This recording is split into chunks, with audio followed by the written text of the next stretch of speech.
বন্ধুরা, আজ আমি আবার চলে এসেছি। তো আজকে আমি চাপাবো ইঁচড়ের তরকারি, নিরামিষ ইঁচড়ের তরকারি। তো আমি এতে দিয়ে দিচ্ছি তেল আর পাঁচফোড়ন দিয়ে দিচ্ছি, আর আদা বাটা, জিরে বাটা আর টমেটোর একটু সস দিয়েছি। আর এরপর আমি আলুটাকে আগে থেকেই সেদ্ধ করে রেখে দিয়েছিলাম। তো আমি এঁচড়টাকেও হালকা করে একটু সেদ্ধ করে একটু ভেজে নিয়েছি।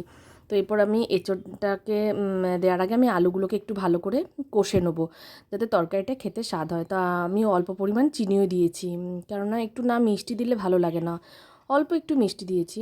তো এরপর আমি আলুটাকে ভালো করে একটু কষে নেবো। তো আলুটা কষা হচ্ছে। তো নিরামিষ এঁচড়ের তরকারি একটু গরম মশলা দিলে কিন্তু খেতে খুব ভালো লাগে, আর পেঁয়াজ রসুন দিয়ে তরকারি করলে তো কোনো কথাই নয়, খুব ভালোই লাগে।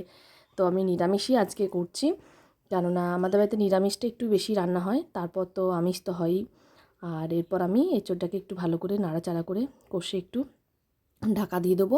তো তার মধ্যে আমি দেখলাম যে আলুটা বেশ একটু ভালো করেই ভাজা ভাজা হয়ে গেছে। এরপর আমি এঁচড়টাকে দিয়ে দিলাম। তো এঁচড়টাকে দেওয়ার পর আমি অল্প পরিমাণে জল দিয়ে একটু নাড়াচাড়া করব।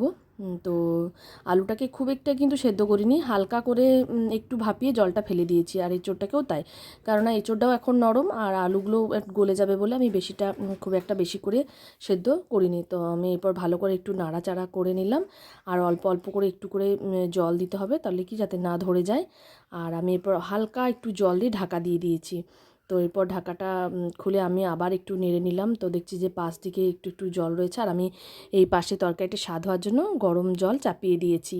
তো জলটা এদিকে গরম হচ্ছে, আর আমি এদিকে অল্প অল্প করে দিয়ে নাড়াচাড়া করছি, তাহলে কি খেতে একটু টেস্ট হবে গরম জল দিলে। আর তরকারিটার কালারটা দেখছি খুব সুন্দর হয়েছে। তো জানি না খেতে কেমন হবে।